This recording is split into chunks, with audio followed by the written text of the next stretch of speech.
So I think one of the motivations for bringing together research, policy, and practice is also to maybe bring back, I think, Auntie said we had to step back from the postmodern moment. And so if we step back from that, what would we step to? And what I think we have to step to is also a little bit backwards, which is to social democratic theory. And one of the reasons and primary motives, I think, that unites a concern with interest and listening to young people's voices, and also the interest in bridging research, practice, and policy, is a democratic impulse, is that we all need to have a say in our educational learning environments. And so it is not for policy or research or teachers or young people acting alone to decide what our environments will look like, but for us to figure out ways that we can figure that out together and come together around a vision, in this case, that I want to present for building infrastructures for equitable learning across settings. And with that spirit, I'm going to talk about STEM today. And I think given the US context, a lot of us are questioning right now, what is our research program and how does it contribute to democracy? And so I wanted to share a quote from Bruce Alberts from when he was president of the US National Academy of Sciences. And he writes that scientists teach important values. These include honesty, an eagerness for new ideas, the sharing of knowledge for public benefit, and a respect for evidence that requires verification by others. These behaviors of science make science a catalyst for democracy. Science and democracy promote similar freedoms. Now, we know that in history, science hasn't always lived easily with democracy.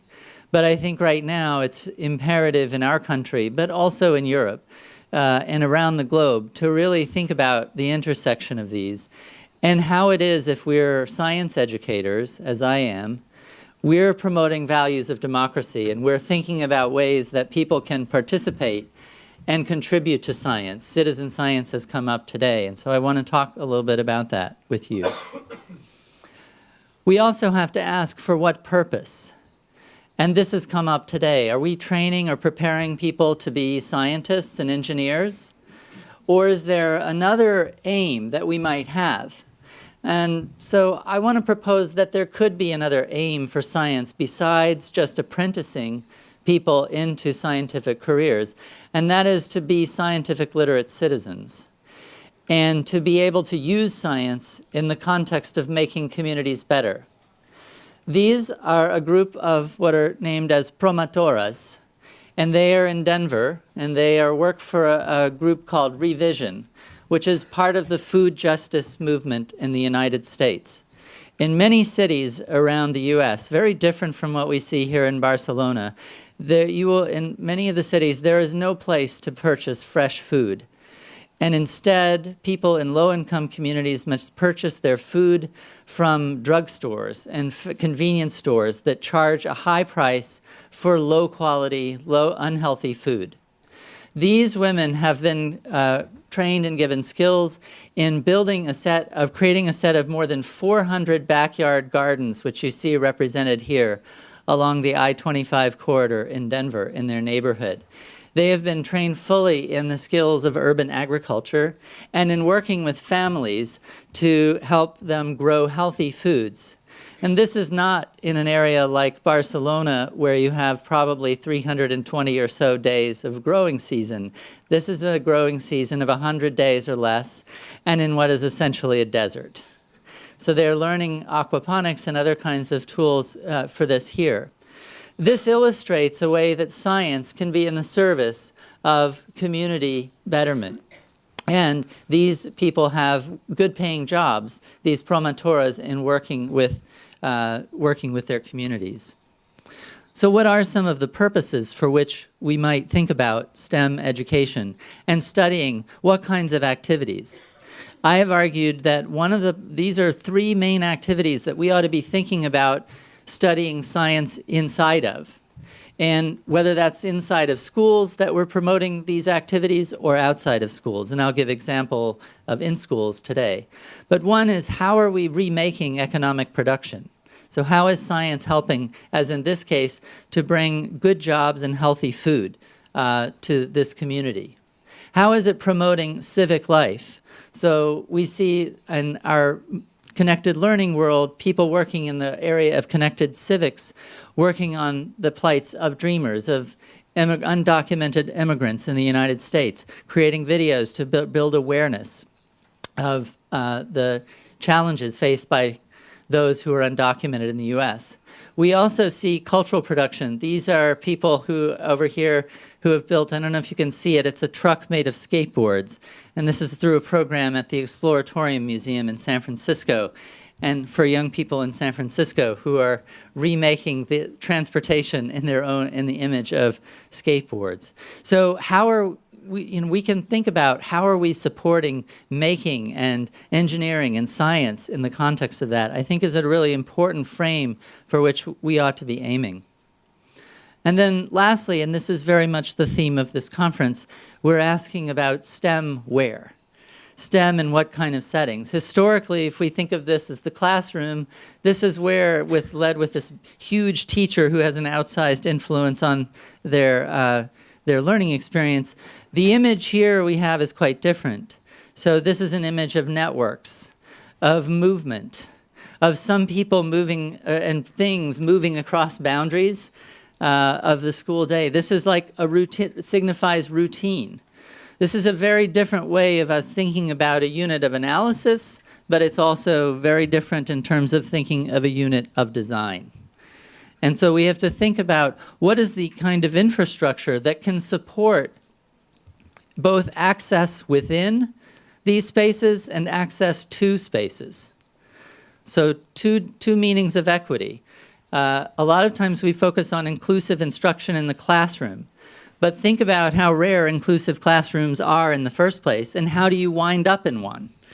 So we have to really attend to the separations and linkages across spaces, as Ole Dreyer talks about, and across practices, and how to make those smooth points of access to and within. So this is a key image for what we think about when we think about equity in STEM. So the other framework that Nicole and I have been working on is really a framework for thinking about that ecosystem. And many people actually in the US are now talking about a STEM ecosystem that consists of the kinds of formal after-school programs, family contexts, and school contexts where young people can learn STEM.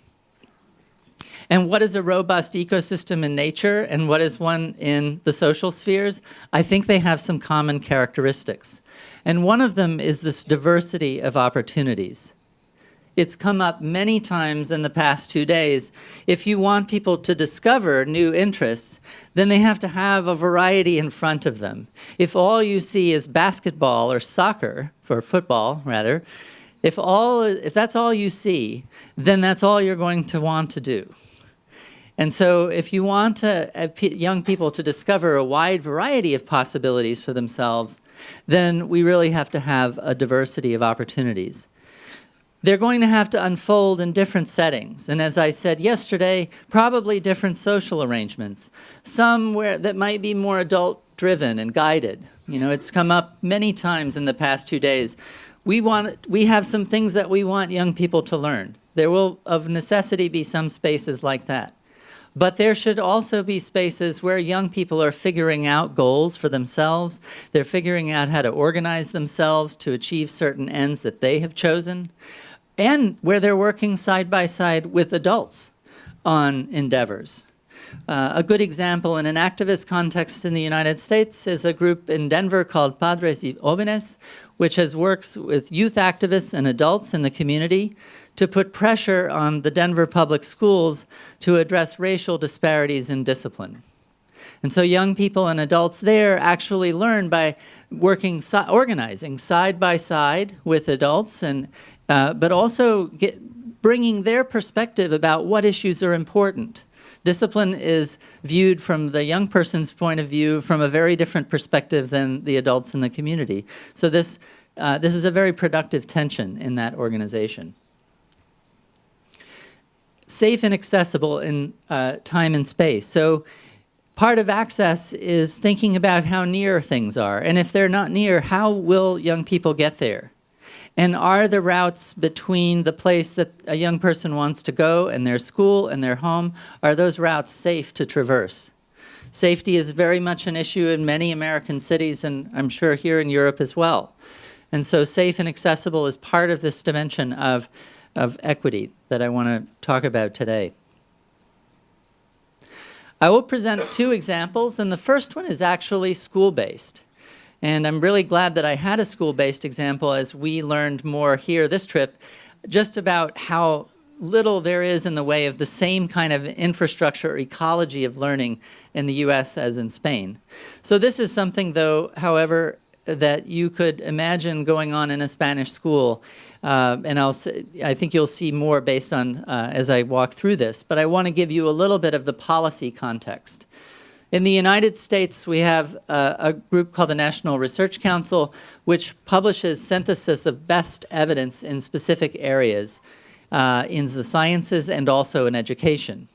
In 2010, or actually 2010 it first came out, but 2012, a framework for K-12 science education summarized and synthesized the best evidence regarding how it is young people can learn science. And it led to the creation of the next generation science standards. One of the key ideas here, which I think is very resonant for Vygotsky is the central role of scientific and engineering practices in learning. So this little Mobius strip represents an integration of 3 different dimensions of science. So it's no longer enough to know, quote, the content and be able to memorize science facts.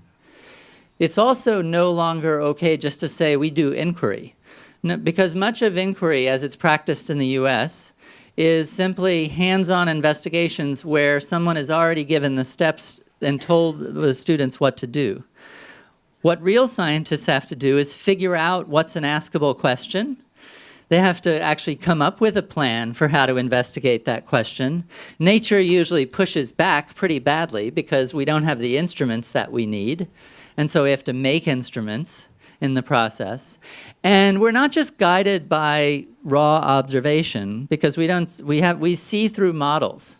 And we situate our work in relation to arguments that have already been made.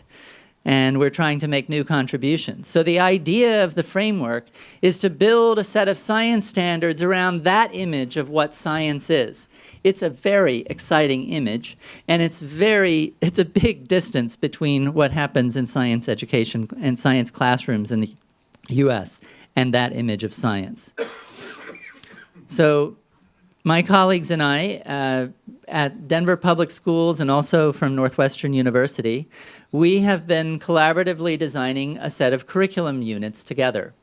And that it includes not just teachers and researchers here, but we also work with the school district. And this is the first element of infrastructure to name, which is that we are not just designing our curriculum in case someone wants to use it. The curriculum we are developing is becoming the official biology curriculum of the Denver Public Schools. And so we work with the district curriculum leaders as well and a design team. Our units that we're developing are project-based units, and I'll say more about them in a moment. So they are intended to be authentic experiences of science with a culminating product of some kind and with a driving question. The community aspect is an integral part of our design principles. So like others here have been talking about breaking open the eggshell of the school, that is actually a characteristic of all our design units. We spend a lot of time trying to figure out what will be the community connection here that we can make for those projects. So it's come up yesterday, phenomena-based in teaching. And phenomena are absolutely central in the next generation science standards. We anchor all of our project-based units in having to explain different scientific phenomena.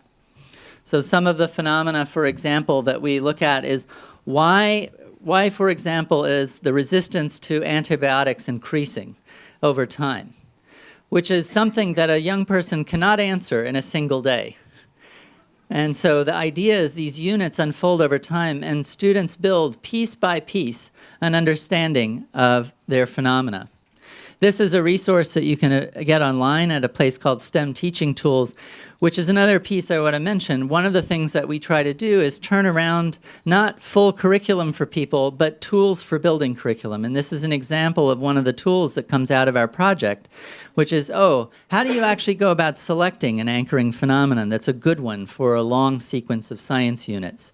And this very much reflects the successes and our failures in doing so over the past 3 years.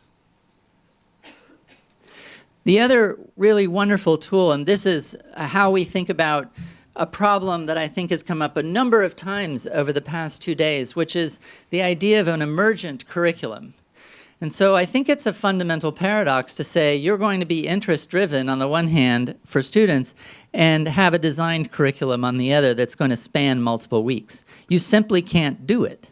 And so, but really trying to live the prospect of what is a close approximation of how to think about how we can take students' questions and ideas seriously is to build a curriculum around a set of anticipated student questions. So we have an overarching driving question, and we actually give student input on that. We will pre-vet. We will look at ahead of time a number of possible phenomena.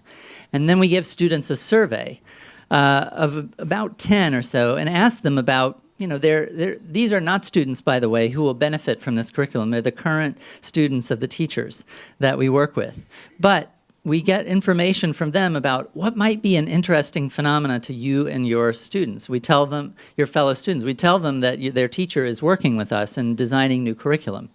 And so that goes as a piece of input for us.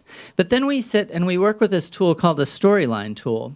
And so this is what we do together for actually 3 or 4 days together before we write a single page of curriculum. And that is we think about, well, where are students likely to start? If we give them this opening challenge of why is antibiotic resistance getting worse? Well, we have to actually give them a good launch point. And that launch point is a frontline video from ABC News about a girl who gets very sick, and there's quite a mystery around her sickness. And we have students generate a set of questions from watching that short video. And it's through those questions then that we try to anticipate what those questions are going to be. Students prioritize them and say, how can we figure out the answers to that? And in every lesson, they sort of have a set of questions. So we just walk through the questions they come up with. And we say, well, how could we go about looking at that? And students plan investigations around that. We anticipate, though, the materials that will be needed. So this is how we deal with this paradox or this contradiction of how can we be interest-driven or student-driven on the one hand, but still have a long-term curriculum. There are certainly other solutions to this, but I am very excited by the way that this process actually works pretty well for us in the classroom.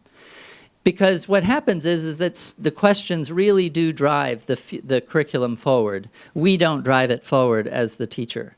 And the ideas for future investigations also come for students because we leave them with a little bit unsatisfied. They have such a big phenomena they have to really address. They're going to have questions after each little piece. They're only going to develop a piece of understanding of a model at each step. You can see examples of storylines that are complete for different grade levels at nextgenstorylines.org, which is you will also find one of our storylines there. So I mentioned we have these community challenges we try to connect, and so we have 3 that we have developed for our biology unit. One is that students contribute, and does Barcelona have a Million Tree campaign? I suspect it does. Many cities do. So Denver has one, and so students are contributing to the Million Tree campaign by choosing a tree to plant in their schoolyard. The tree has to meet certain characteristics. It has to fit within the Denver Parks and Recreation, our community partners' constraints. It also has to maximize biodiversity of the tree canopy itself, provide for the most amount of plant and animal life as possible, and maximize benefits to people. So you see that challenge, as we just presented, has a lot of open-endedness to it, right? And there are a lot of implicit questions you might be asking now. Well, if I'm a ninth grader, do I know what biodiversity is? What benefits do I want to maximize? So those are all part of the engineering design challenge that we give. For our evolution unit, students have to produce an infographic that represents their understanding of why antibiotic resistance is increasing and why they should follow the Center for Disease Control's recommendations regarding the use of antibiotics. So understanding the why of health behavior, and they work with either their school-based clinic or a community clinic. For our genetics unit, which we're just now writing, I think this is especially apt for us in the American context right now. What our guiding phenomena is a new set of genetic engineering tools called CRISPR, which biologists are both excited and terrified by, because it's enabling a very precise gene editing and will allow humans to actually fairly well, if successful, it will allow us to control our own evolution, because the genes that are edited can be passed down and inherited and so our ethics are way behind here.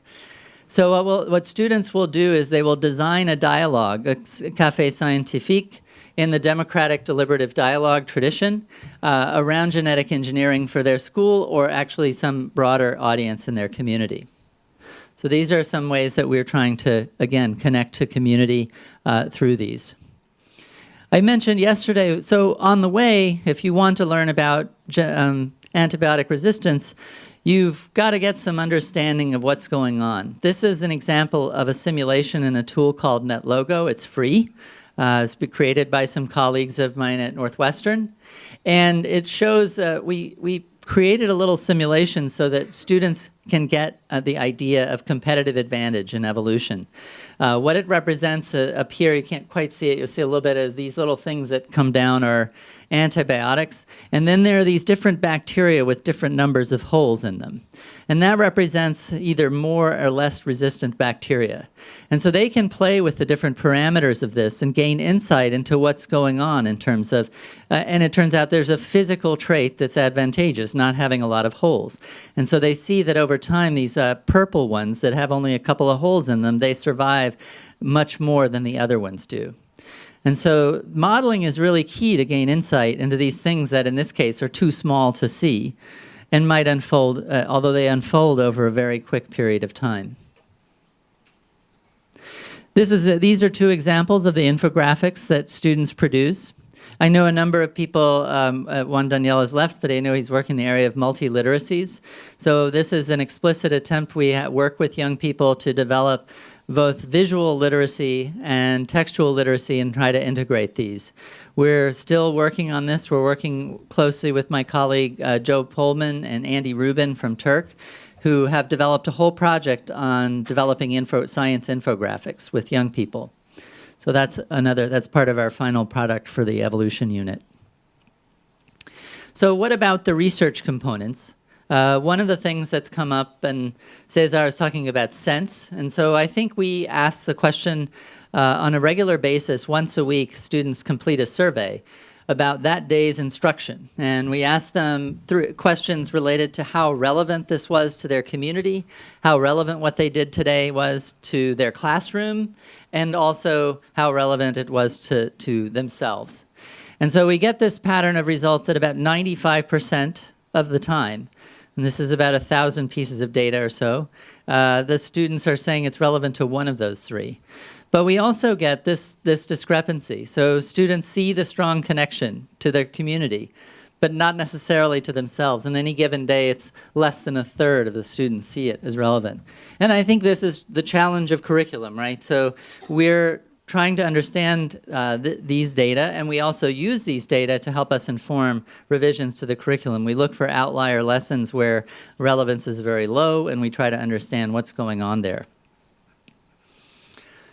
The other thing we do is, so you might ask, well, how do you study this? And this is also another point about infrastructure. So because we are partnered with the school district, we don't have to create our own tests, although we work on that. But we actually set up and use the district. We actually write items for the school district tests. So most school districts in the United States in high school, they have end-of-course exams. And those end-of-course exams usually don't actually have accountability stakes, although teachers will use them for grades. And so we've been, Katie and I have been working with the district to write a set of these, but they're also fairly well aligned to units. And so it's because we have this partnership, though, that we can even do this. So most researchers would just have to make their own assessments up for their units and administer themselves. And again, we've created a tool that we found that is a lot of teachers find useful about how to integrate practices into assessments. Most assessments that teachers will create on their own and that you will find on the internet and that states in the US use are very focused on science facts and memorization of terms. And so these integrate the practices into what students actually do as part of the assessment. And so teachers have told us they find this particular tool very useful for them in writing their own what we call three-dimensional assessments. And you can access this at the researchandpractice.org website.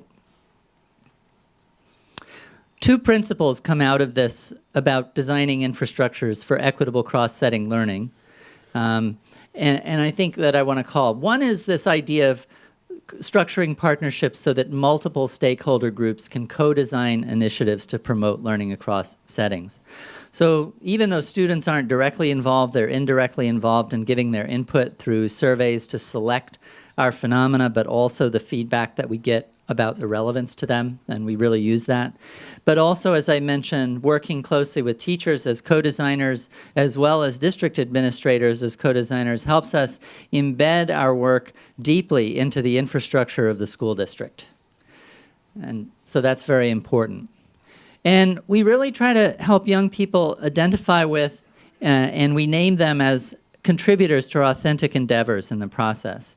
We think of these as maybe not citizen science, but citizen engineering projects, where young people are engaged in design that is hopefully, that they actually agree is consequential to their community. And so in some ways, although they don't see it as relevant to themselves, I think they understand, it's clear, that the ways in which they are contributing to their communities. We hope that they'll come to identify more with their communities. That's something that we're really thinking about. So a second example of infrastructure, you've heard a little bit about, Nicole's described it a bit, and I want to talk about some of the research that we're doing.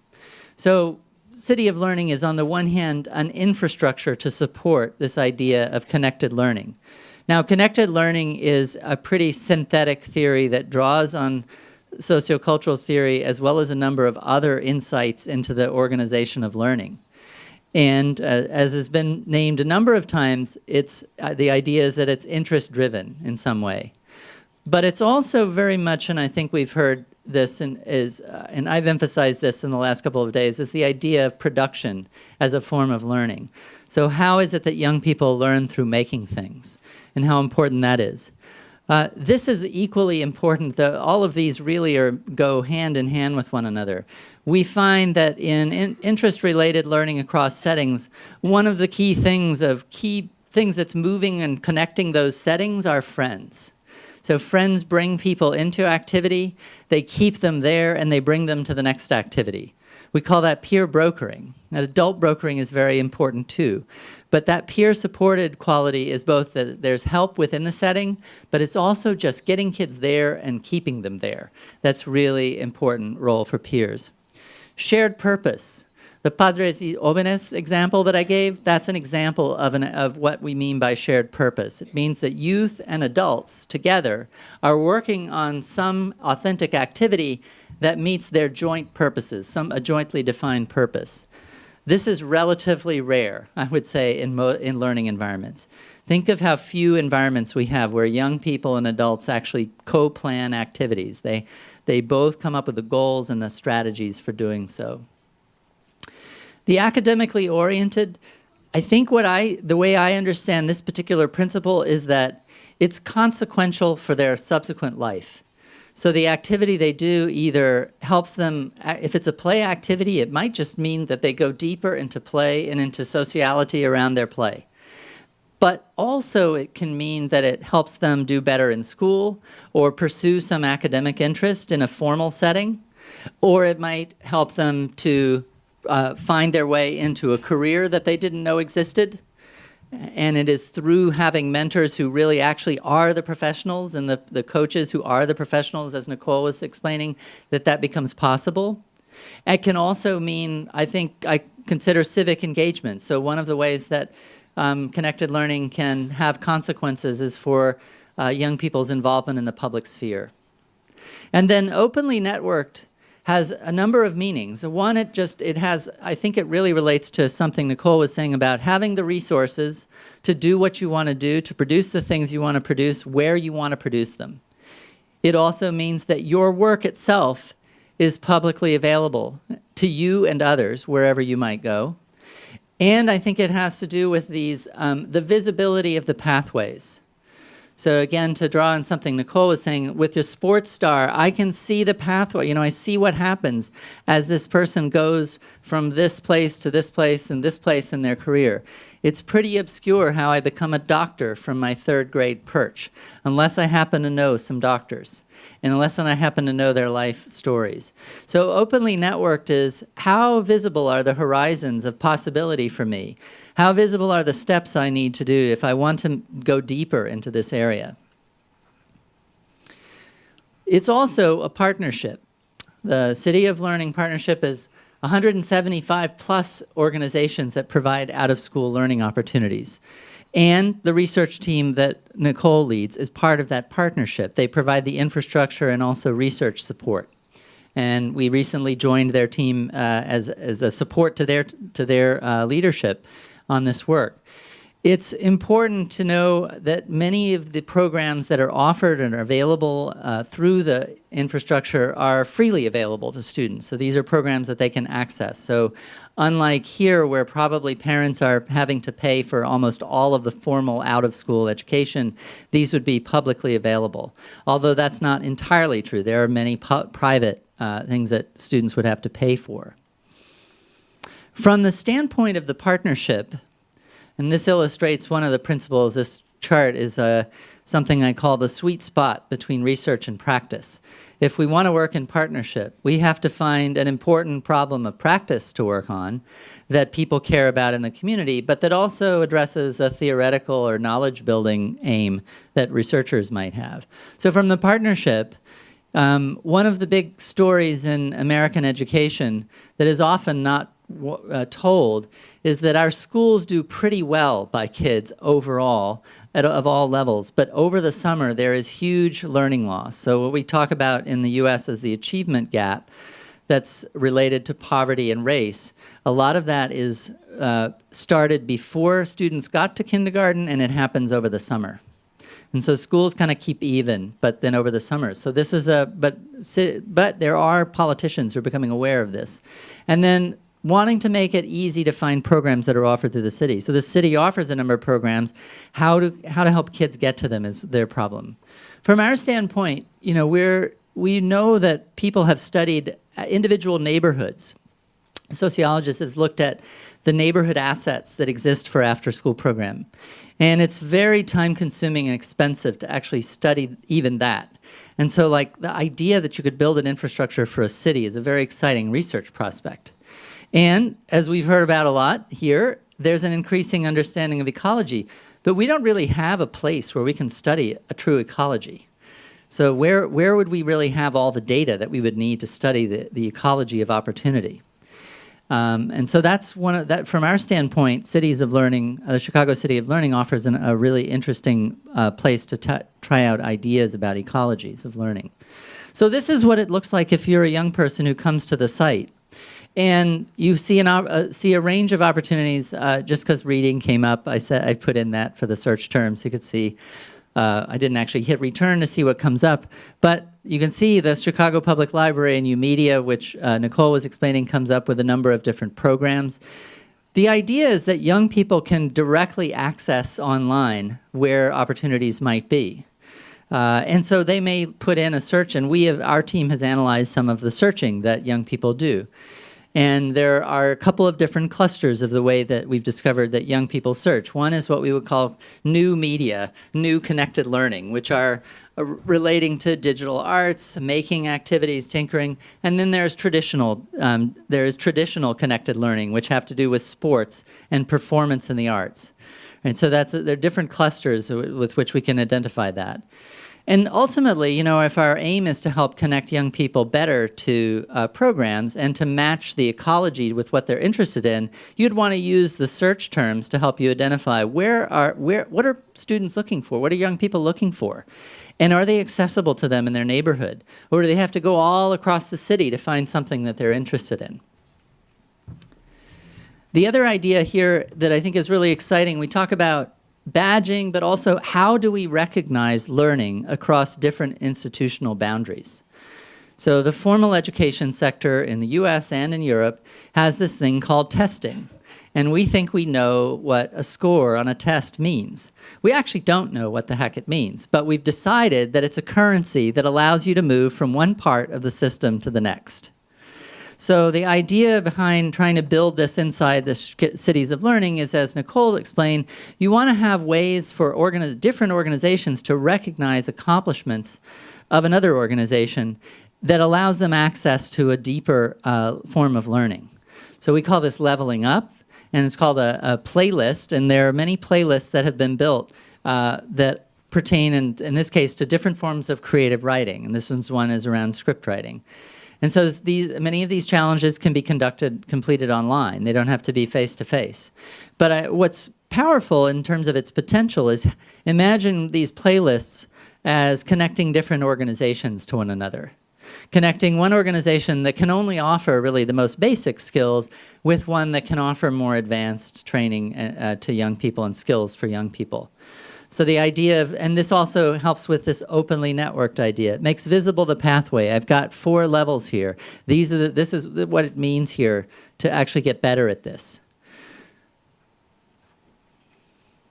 So the research team, as I mentioned, and I just want to call out some of the diverse expertise that's required to pull this work off. So Nicole's team includes social scientists who are skilled at both qualitative and quantitative research, computer science engineers. Our team includes social scientists with backgrounds mostly in teaching and learning, as well as computer science students who are really good at big data algorithm analysis. And we've brought in periodically geographers to help us with certain kinds of techniques for analysis of the data.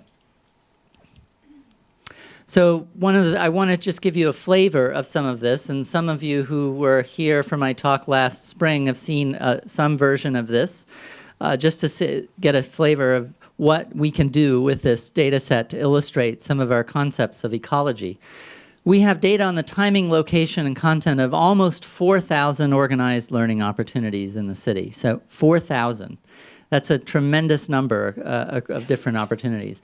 Youth participation in selected activities. So one of the places that is harder for all of the sites to be able to participate is in providing actual attendance data for in-person activities. But some of them are documented in the form of these digital badges. So 3 big ideas we've taken and borrowed from and adapted from the study of natural ecosystems. We call program abundance. So we would call this in ecology, this would be species abundance. We would call this or it's actually just the abundance of any particular organization, of the number of animals or organisms in an area. So we call that the unique programs, and we're looking at zip code. Now, one of the things that we're moving towards is what in Chicago are called wards, which would be kind of like an arrondissement. I'm not sure what the equivalent would be of a neighborhood that has a political entity to it. And the reason to do that is so that policymakers can act on the data. So we're beginning to look at that. We also want to look at the type of richness. How many different kinds of programs? So like the BLE project, we categorized individual activities into about a set of 10 to 12 activities, or they have done that.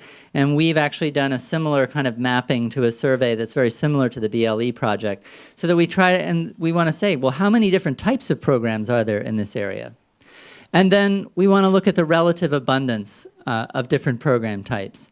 If most of what you see, again, is basketball, you're going to find your way into basketball. But if you see, if you don't see a sort of bias towards one kind of program or another, then you might have that opportunity. Again, it's sort of what's in your environment really shapes your interests. So you might be willing to pursue something if you have much more evenness of program types. So here's a map that shows the unique number of programs per zip code. And this area with the darkest has the highest number of programs. It's also downtown, or if you know Chicago, it's in the Loop. And many of its cultural institutions are there. So there's little surprise to that. The south side of Chicago and southwest side of Chicago are generally more low-income neighborhoods, just for reference, and the north side of Chicago is generally more upper income. And so you do see a little bit more overall program abundance in the north side. And then this is really interesting. So this is, we'll see a couple of things like this where there's a lot, this is that one downtown neighborhood, and this is the number of programs per capita. And so this is typical of a real ecosystem. If you were to look at the number of different organisms in like by species, you would see one species dominating in that way. So the natural metaphor falls apart when we think about the politics of locating programs, of course. So this is just to look at it per capita. And so we start to see a little bit different. So what we've done is taken the census data and integrated it in to here. And here a more nuanced portrait comes up in terms of the low-income neighborhoods are not all the same level of abundance. So there's some neighborhoods with greater abundance per capita than others. And then we can actually zoom in on this represents, we can look at specific programs. So what if I want to see just the programs that teach young people computer science, how to code? And then again, I see the same general pattern. It's a slightly different representation in the technology called Tableau. And we still see lots downtown, and we see a little bit of a little bump up here and here. And these are over time, so we see different from 2014 to 2016. So we can zoom in over time and also for a specific kind of program. So with respect to program type richness, also similar pattern here by zip code. These represent zip codes. Each one of these lines is a zip code. So you have one or two zip codes with a lot of diversity of programs, but most have very little diversity of programming. So all concentrated around downtown. So if you live in this area, very close to downtown, then you might be exposed to a wide variety of possible interests. But if you live in the south side of Chicago, unless you live in this one neighborhood right here where I think Nicole runs a lot of programming, you're not going to see a wide variety. That is your neighborhood, right? Yeah.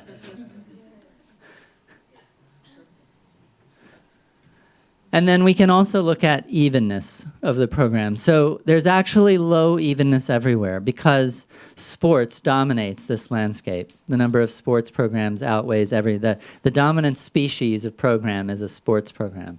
So, but again, downtown, still better evenness overall. The closer you are downtown, the better you seemingly are if you're a young person who lives there. So that raises a set of questions. Oh, and we can also look at this by neighborhood. So this shows the program type by neighborhood. It's just a different representation. And some of the work we're doing right now is trying to figure out what are the ways that we need to present the data back to city aldermen, or someone who has the ability to allocate resources for programs. To how do we make this actionable for them? So that's part of the partnership work ahead. So this leads us, though, to think about access. And access is not just a simple matter of the shortest distance from here to there, although so far that's kind of all we've done.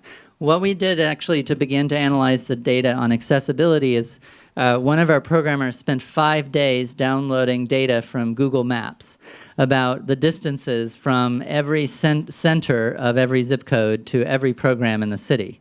And to then look at, from that particular zip code, how many programs that are accessible to you and what kinds of programs are accessible to you. This is kind of our, rough piece, but one of the things that isn't factored in is safety.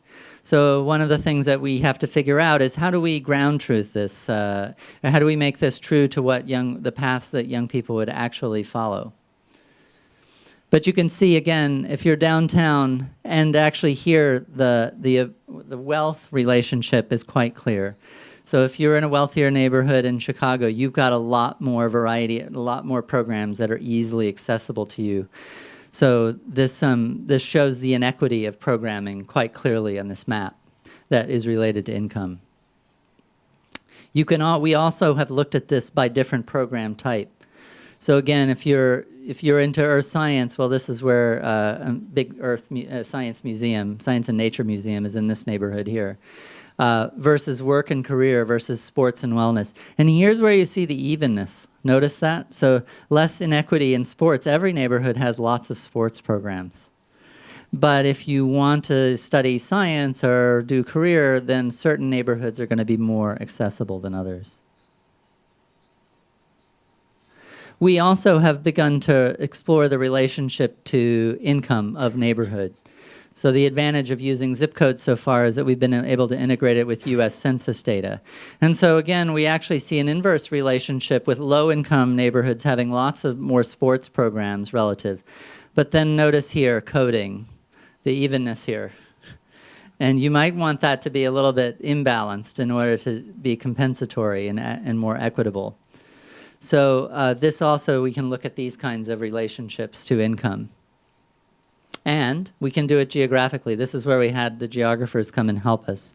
One of the techniques that geographers use is that they don't actually assume in a regression analysis that the correlations among variables of interest are the same or uniform over space.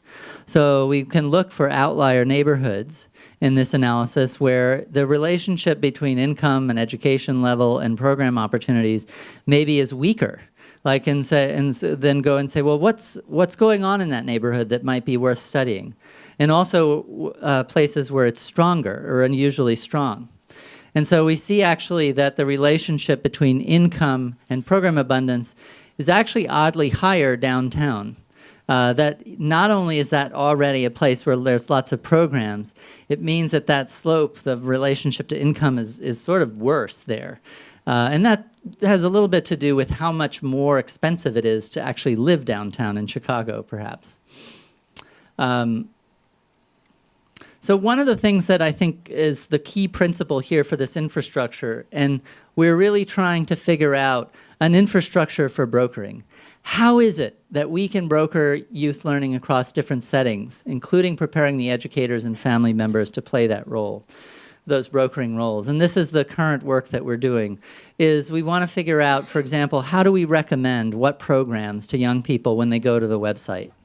How do we send messages perhaps to parents about programs that are accessible, not just to their oldest born child, but they actually have 3 children whose routines they have to integrate in all at once. So how do we help that parent figure out a good set of programs for that, for all their 3 children that they have to find opportunities for? And how do we help educators in one setting find their way, like for a young person who's really interested in that screenwriting, if all they can do is the basics, how do they find the next opportunity where they can level up and really develop their skills? And that's a big challenge for us. It's also, I would say, a new role for teachers. We think of teachers as operating within the classrooms. If we take this cross-setting learning metaphor, image of learning seriously, then one of the key roles of our educators is brokers. And there's almost no literature on brokering as an educational phenomenon. There's work on cultural brokering, there's work in sociology, but you won't find it in the field of learning, interestingly enough.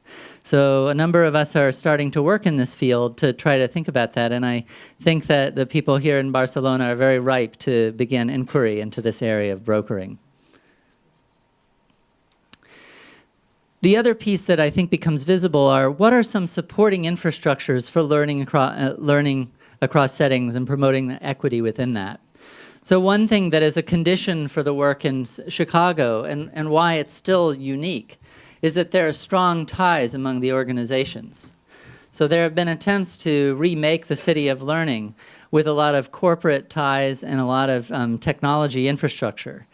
And those efforts have not succeeded as well as Chicago City of Learning because Chicago City of Learning has deep political support. It has strong partnerships in place. All partnerships are fragile, but they are a condition for being able to do that. So the strong ties among the organization, a kind of trust that needs to develop among the organizations to collaborate. And then some formal systems for linking young people to the opportunities in their community.